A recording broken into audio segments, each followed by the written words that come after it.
All right, everyone. Welcome back to the Economics of Real Estate. I'm Dylan Silbernagel. There's my co-host, Matthew Gizzie. And today we have a special guest, Nicole Ferugia.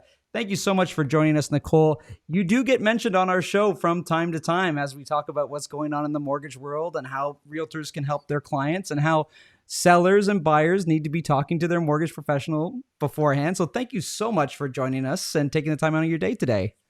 Yeah, of course. Thank you for having me. Awesome. So the big feature that we want to do here, this is kind of a special episode, is we just had our announcement from the Bank of Canada yesterday, and Matt has gone ahead and pulled a ton of data for us to take a look at, and we wanted to make sure that we had a mortgage specialist on hand to ask some questions to and to hear some of her feedback. Nicole, especially, I always love hearing what you are seeing in the trenches, right? Because all of this data and all this information is one thing, and then it's something completely different when you're helping an individual person on an individual case file with an individual underwriter or different lender. So thank you so much for You joining us. got I it. look forward to hearing some of that as we sprinkle through. And where we want to start this conversation, because we are recording it a day later than we'd originally intended, let's start Mhm. with what the banks were predicting prior to the Bank of Canada announcement yesterday. And Matt, I'm going to throw it over to you. Why don't you take us away there and we'll jump in from there? Yeah, so we had four out of the five banks expecting a cut. So TD, CIBC, BMO, and Scotia all said that we were going to get a cut. RBC, for some reason, was on the loan hold.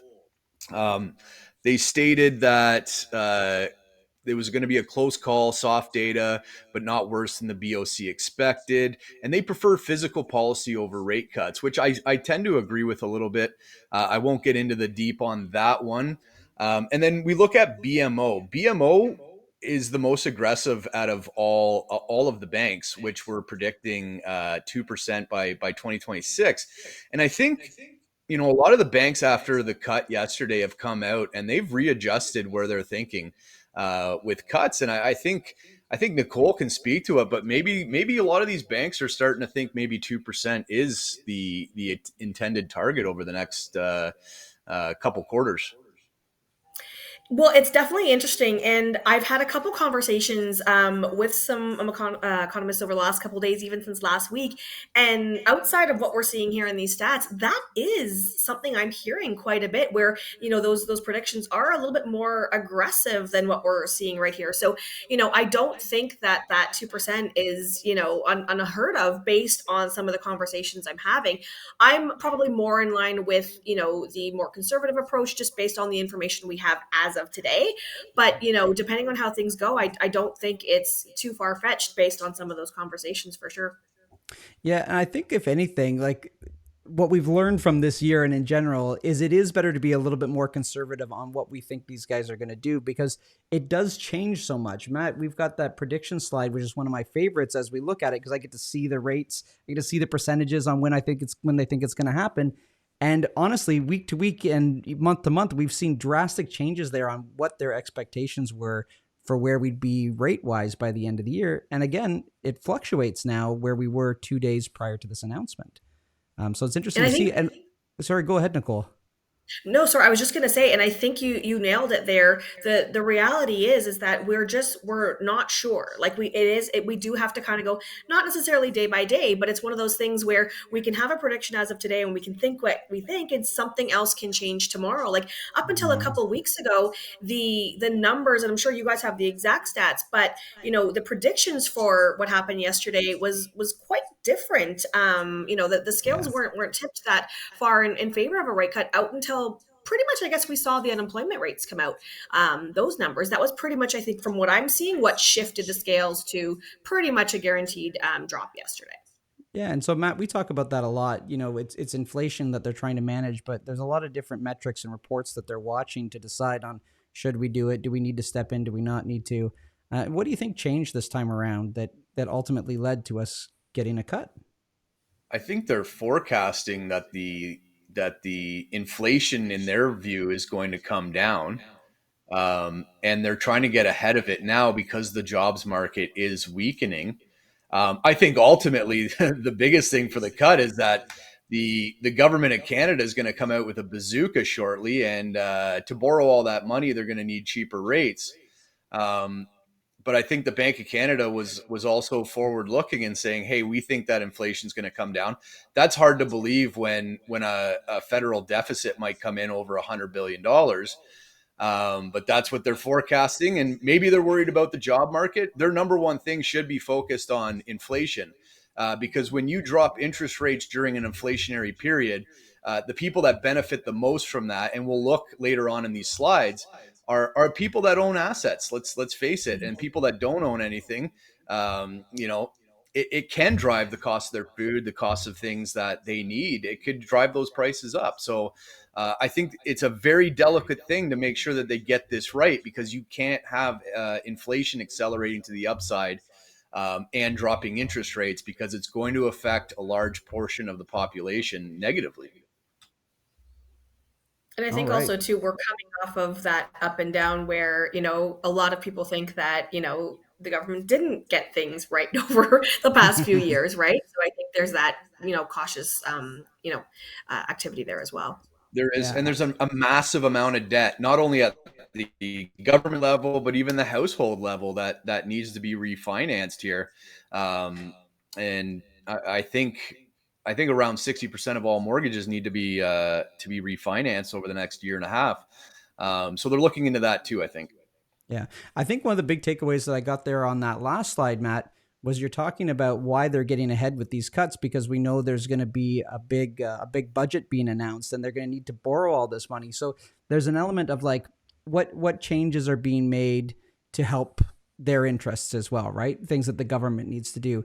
And speaking of people with their own interests, we talked about BMO wanting to see more of those cuts, and this slide leads right into that as we talk about they're seeing the most amount of arrears right now. So talk to me about a little bit about where that sits. And I did have a question, because was it not BMO that was holding a lot of those pre-con mortgages when all of this, when the condo market started to tank? Was it not BMO that rolled all of that in, or was that RBC?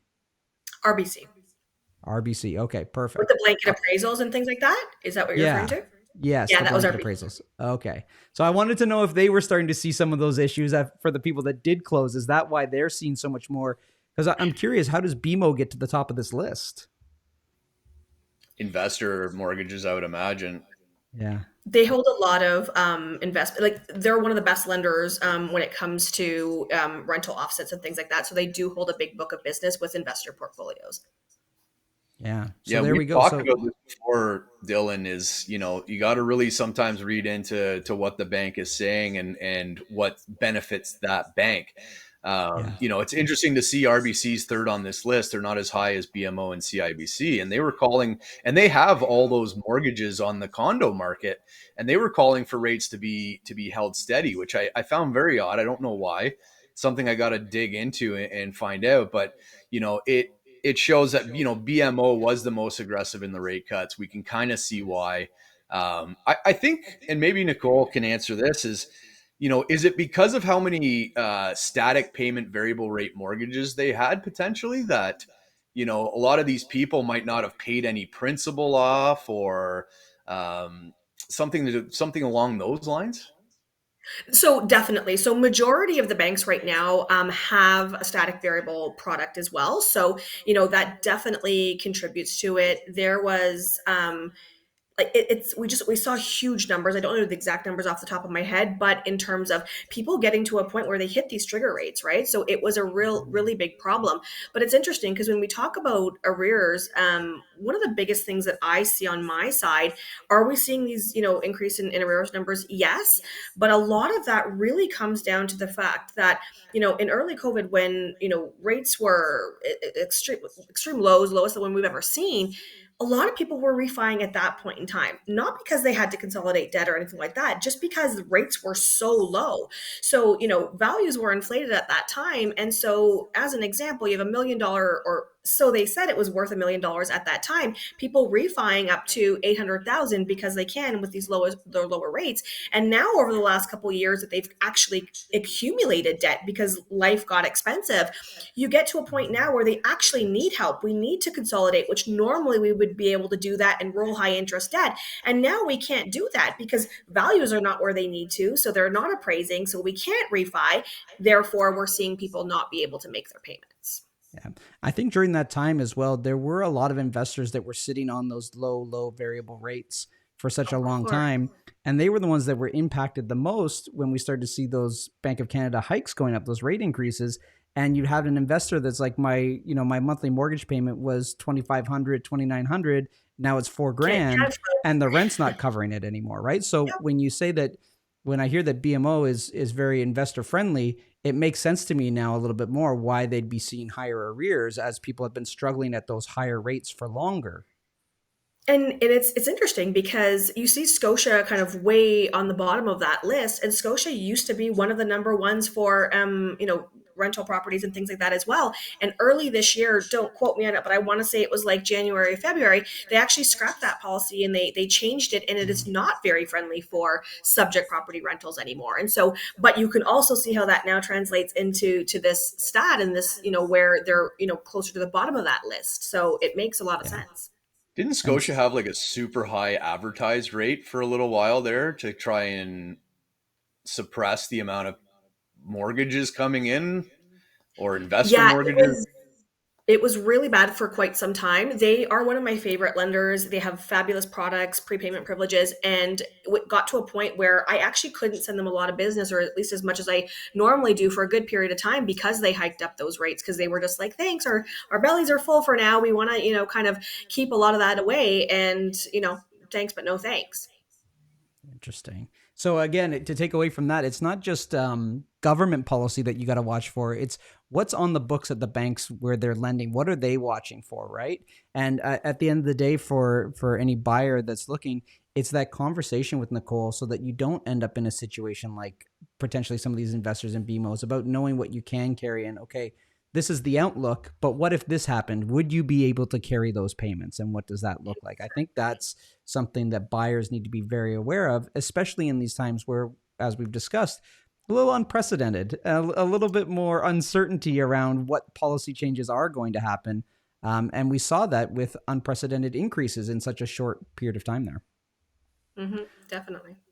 All right. As we were looking at this in terms of like what was the probability of that rate cut coming, and back when we did our update there in August, Matt, on August 7th, it looked like we probably weren't getting a cut down to 2.5 until December, and it was at that point it was still only a 67% chance, and then that changed drastically by September 15th, with that 68% chance that we're going to be getting our 2.5 there in September, and then up to 92 by October. So it was coming. At that point, they knew it was coming. We didn't know for sure based on this if we were going to get it in September, unlike we have some other information that kind of showed that was happening anyway. But look at the course of the change there just in a matter of a month. Yeah, I think the jobs statistics came out after the October 7th. Yeah, August Um, 7th. or August 7th. Yeah. And we lost 66,000 jobs. And I think ultimately that's probably what tipped the scale here for a sooner cut. Um, and as far as the second cut coming in, again, I think the trade war uncertainties have something to do with it. And I think the Bank of Canada is thinking that inflation is going to come down a lot lower than what we're expecting right now. I have very little confidence in their forecasting, but I guess ultimately we'll see what happens. Okay. So one of the other things I'd like to talk about, because now this is going to get adjusted again, of course. That's just the way these things work. But there's been some talk with both of you and who you're seeing on your end, the different economists that you guys are consulting with, that there's a chance that we hit another cut before the end of the year potentially that would bring us to 225. Now, again, on here we're looking at September, as of September 15th, just a couple days ago, likely that we were going to see that in January. Now, personally, whether we see that in January and December, I don't think it makes too much of a difference. But what do you think? Is it could be either one, or do you think that we're leaning more to getting another cut before the end of the year? I think the biggest factors here is going to be core inflation and the jobs market, and whatever Yeah. they do next month is where we're going. If they both weaken, or if inflation comes down and jobs Can come losses back up. increase, we're Yeah. getting cuts. If Yeah. they stagnate or move to the other side, then I think they're going to hold. I think these two factors are going to come into significant play now. Agreed. Yeah. Yeah. Agreed. I think with the information again we have available to us right now, it is quite possible that we'll see that possibly by the end of the year. But I completely agree with Matt that that could change and could tip the scales literally as soon as that information comes out for sure.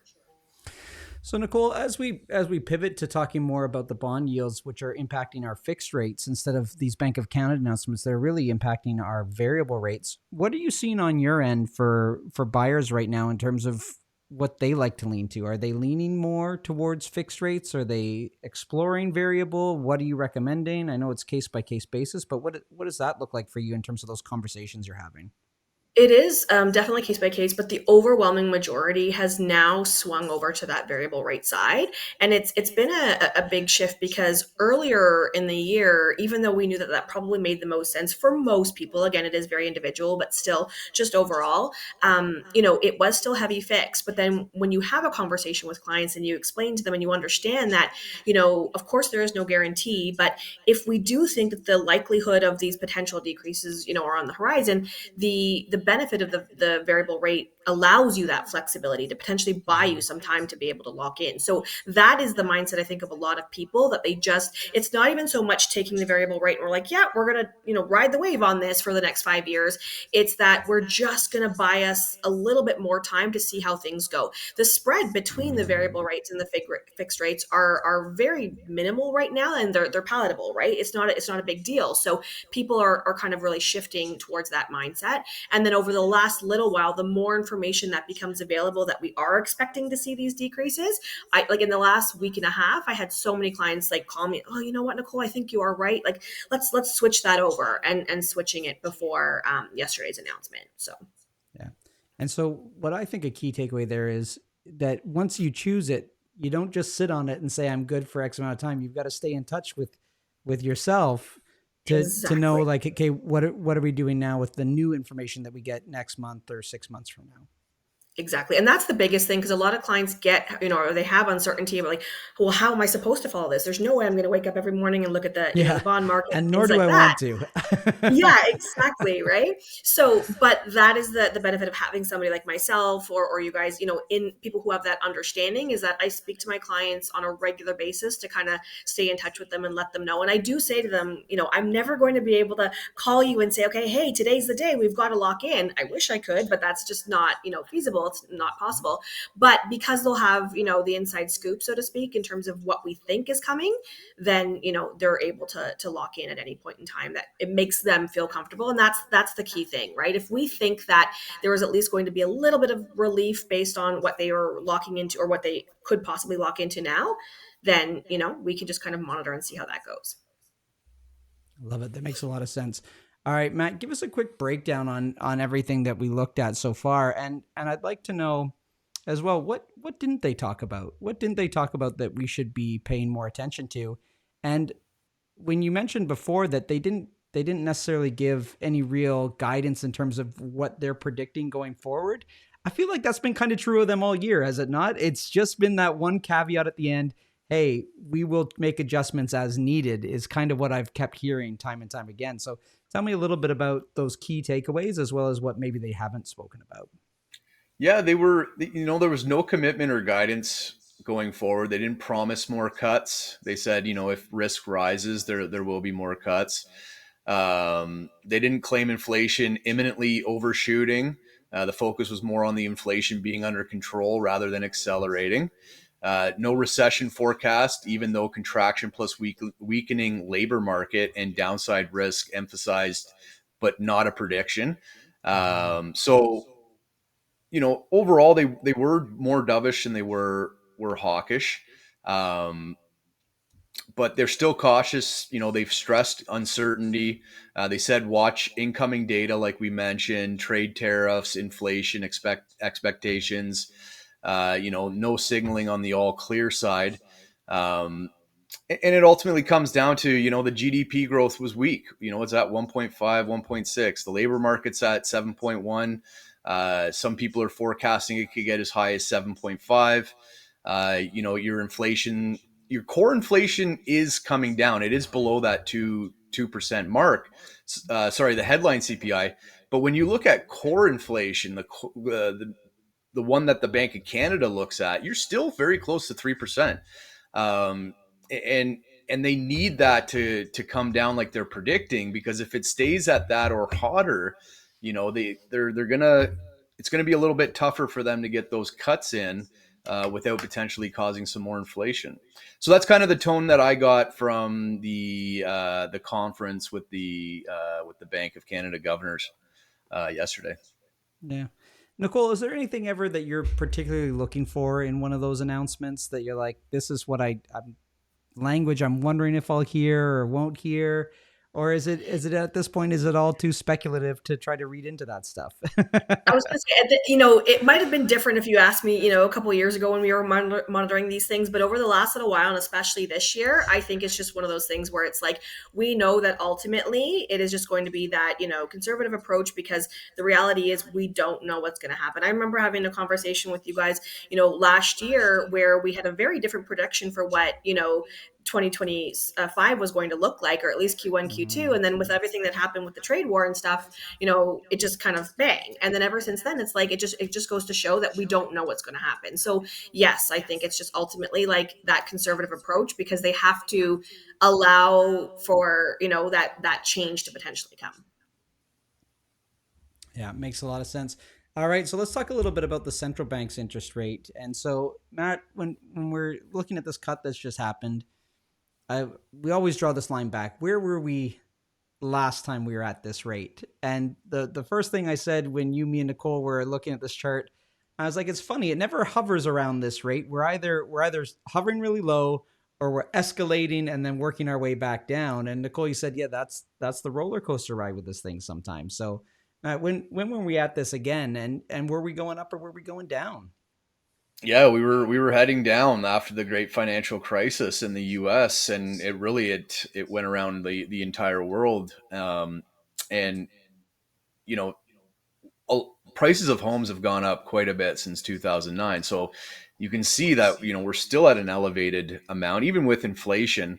But we've seen one of the best growths in prices in the real estate market in Canada from basically 2010 till 2022 or 2022. And for the vast majority of that time, the overnight rate was at 1%.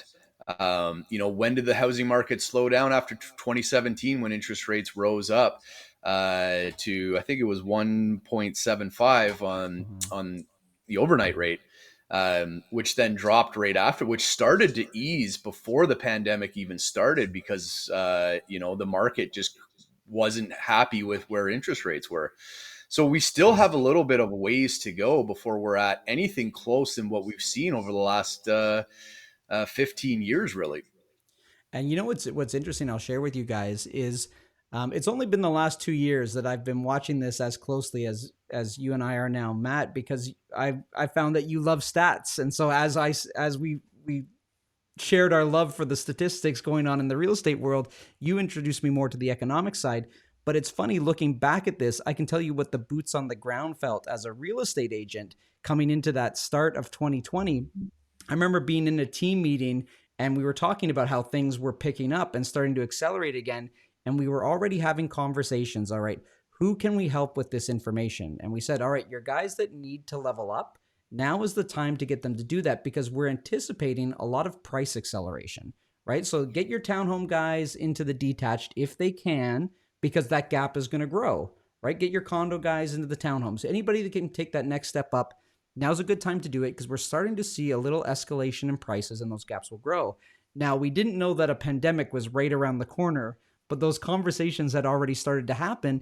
And part of the reason why those conversations were happening, just like you said, is this came down, right? So I wasn't paying attention to this on a daily basis. I was just watching my real estate market, right? But there's the impact. And it's so funny hearing you say that now, it takes me right back to conversations I was having with clients at the time. I just didn't necessarily know the upper factor of why. I just knew what I was seeing in their housing markets on why to do it. So that's why looking at this stuff is so important. And it's very interesting. And Nicole, with you guys looking at this all the time in terms of what you're seeing on the bank side, and you're almost a leading indicator for real estate agents because you start seeing more pre-approvals start coming across your desk. And I love when we have you on our coaching morning calls and you say, guys, give it a couple of weeks. Watch what I'm seeing come across my desk right now. I'm getting busy. And then sure enough, a few weeks later, a month later, everybody on the call is like, man, I had 5 appointments last week. I'm getting really busy. And you're like, yeah, I'm doing all their approvals right now. Like it's people are going to be out looking because they're asking for money. 100%. And I'd say that probably over the last year as well, it's been the most, I'm going to use the word volatile in the sense of just up and down, where I'm like, oh, okay, I expect this week to be quiet. And then it's like crazy busy. And it's just, so it's interesting because it's a little bit atypical compared to what I'm so used to over, the last several years, but 100%, it's one of those things where as soon as I start to see it, I get the same feedback from you guys. Now, here's another question I have for you. As a listing agent that's out there with listings in the market, and I'm seeing really, like Matt, we've talked about listing inventory is super high. I talked to my my videographer and my virtual photographer, and he's like, "Man, I'm so busy, and it's because so many homes are listing." And now, Nicole, you've had times where you're really busy. You're getting a lot of pre-approvals going in.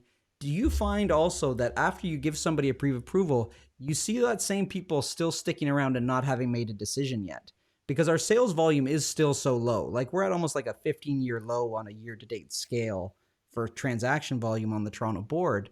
Are you feeling that on your end, or are you lucky enough that all your guys are getting approvals and they're going out and making decisions?